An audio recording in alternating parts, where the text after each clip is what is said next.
ఉగాది పండగ అంటేనే కొత్త ఆశలకు, సరికొత్త ఆరంభాలకు వేదిక. కానీ ఈ ఏడాది ఉగాది ఆంధ్రప్రదేశ్ రాజకీయాల్లో పెను సంచలనానికి కేంద్ర బిందువుగా మారింది. గత కొన్నాళ్లుగా జైలు గోడల మధ్య ఉన్న మాజీ ఎమ్మెల్యే పిన్నెల్లి రామకృష్ణారెడ్డి సరిగ్గా ఉగాది రోజే విడుదల కావడం రాష్ట్ర వ్యాప్తంగా చర్చనీయాంశమైంది. ఆయన జైలు నుంచి బయటకు వచ్చిన 2 గంటల వ్యవధిలోనే హుటాహుటిన ఏర్పాటు చేసిన ప్రెస్ మీట్ రాజకీయ వర్గాల్లో ప్రకంపనలు సృష్టించింది. ఉగాది పచ్చడిలో ఉండే షడ్రుచులు మాదిరిగానే ఆయన మాటల్లో కూడా తీపి, వగరు, చేదు మిళితమై కనిపించాయి. ముఖ్యంగా ఆయన చేసిన కొన్ని వ్యాఖ్యలు రాబోయే రాజకీయ పరిణామాలకు సంకేతంగా కనిపిస్తున్నాయి.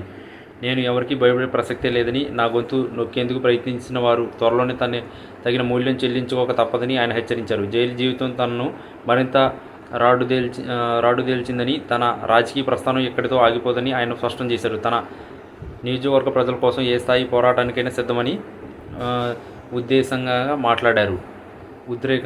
ఈ ప్రెస్ మీట్లో ఆయన ప్రధానంగా తన అరెస్టు వెనుక ఉన్న కుట్రను బహిర్గతం చేస్తానని పేర్కొనడం గమనార్హం. అధికారులు చట్టానికి లోబడి కాకుండా రాజకీయ ఒత్తిళ్లకు తలొగ్గి పనిచేస్తారని, వారి చిట్టా మొత్తం తన వద్ద ఉందని ఆయన బాంబు పేల్చారు. ఉగాది రోజున కొత్త పంచాంగం విన్న ప్రజలు పిన్నెల్లి వినిపించిన రాజకీయ పంచాంగం చూసి అవాక్కయ్యారు. చాలా కాలం తర్వాత ప్రజల ముందుకు వచ్చిన ఆయన ముఖంలో అలసట కంటే కాసి ఎక్కువగా కనిపించింది. తన రాజకీయ ప్రత్యర్థుల పేర్లను నేరుగా ప్రస్తావించకపోయినా వారికి ఉద్దేశించి చేసిన ఘాటైన విమర్శలు పల్నాడు గడ్డపై రాజకీయ వెండి పెంచాయి. తాను చట్టాన్ని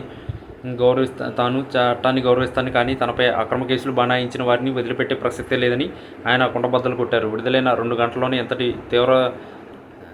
తీవ్రతతో కూడిన ప్రెస్ మీట్ నిర్వహించడం వెనుక బలమైన వ్యూహం ఉన్నట్లు స్పష్టమవుతుంది. తన కేడర్లో నైతిక స్థైర్యాన్ని నింపడమే కాకుండా తాను ఇంకా బరిలోనే ఉన్నానని సంకేతాలు పంపడంలో ఆయన విజయవంతమయ్యారు. ముఖ్యంగా పోలింగ్ రోజు జరిగిన సంఘటనలు మరియు ఆ తర్వాత జరిగిన పరిణామాలపై ఆయన తన వర్షన్ వినిపించారు. సాక్ష్యాలను తారుమారు చేశారని, తనను కావాలని ఇరికించారని ఆవేదన వ్యక్తం చేశారు. రాబోయే రోజుల్లో న్యాయ పోరాటంతో పాటు ప్రజాక్షేత్రంలో కూడా తన సత్తా చాటుతానని చెప్పారు. పిన్నెల్లి చేసిన ఈ సంచలన వ్యాఖ్యలు ఇప్పుడు సోషల్ మీడియాలో వైరల్గా మారాయి. ఉగాది రోజున ఈ స్థాయి పొలిటికల్ బ్రేకింగ్ న్యూస్ వస్తుందని ఎవరూ ఊహించలేదు. కేవలం 2 గంటల వ్యవధిలోనే ఆయన చూపించిన వేగం చూస్తుంటే రాబోయే రోజుల్లో రాష్ట్ర రాజకీయాల్లో పెను మార్పులు సంభవించే అవకాశం కనిపిస్తుంది. పల్నాడు పులి మళ్లీ గర్జించిందని ఆయన అనుచరులు సంబరాలు చేసుకుంటుండగా, ప్రత్యర్థులు మాత్రం ఆయన వ్యాఖ్యలను తీవ్రంగా ఖండిస్తున్నారు. మొత్తానికి ఈ ఉగాది పిన్నెల్లి రూపంలో ఒక పెద్ద రాజకీయ తుఫాను మోసుకొచ్చింది. భవిష్యత్తులో ఈ పరిణామాలు ఎట్లు దారితీస్తాయో వేచి చూడాలి.